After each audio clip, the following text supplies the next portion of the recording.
Bonjour, welcome back to our Makizinikewin tutorial. Last time we had finished putting our top together, the toe and the puckering, and now we're going to do the heel. And so we want to flip that inside out. So we want the stitches to be on the inside.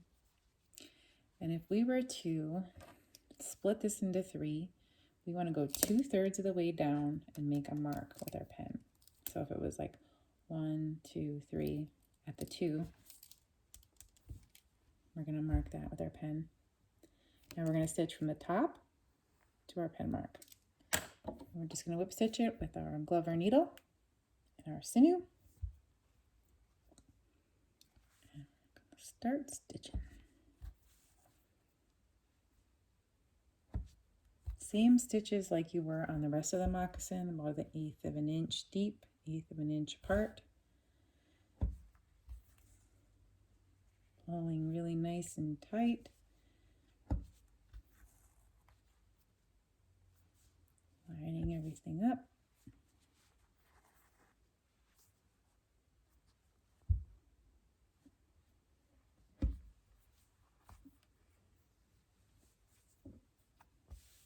And pushing on a piece of leather on the table, you probably noticed, and that really helps not to break your needle.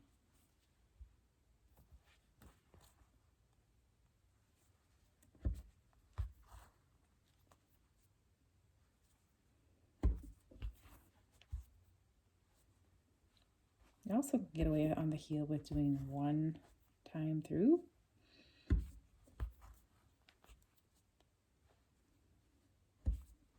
But if you want to do two, that is also super fine.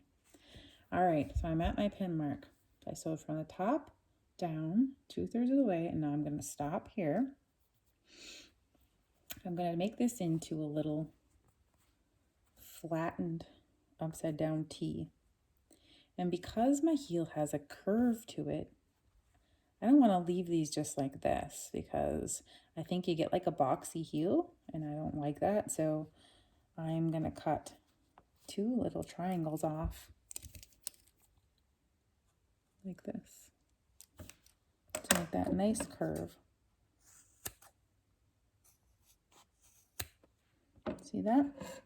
Now I'm just going to stitch across this. So you can cut that, start another thread, or if you want to just keep stitching, stitch one way and stitch back, you can do that too, but just stitching across here, same way you've been sewing. The rest of the sewing of this is pretty straightforward. And the puckering, I think, is probably the most difficult part.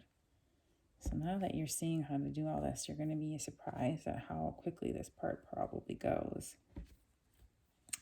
So about 1/8 of an inch. Stitching across here.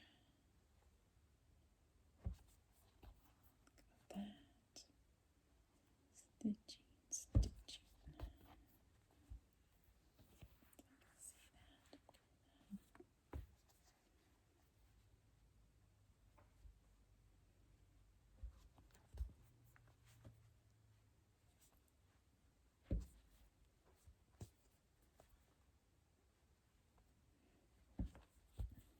So I have stitched all the way across my little heel here, and then I'm going to cut this at 1 inch and burn it down.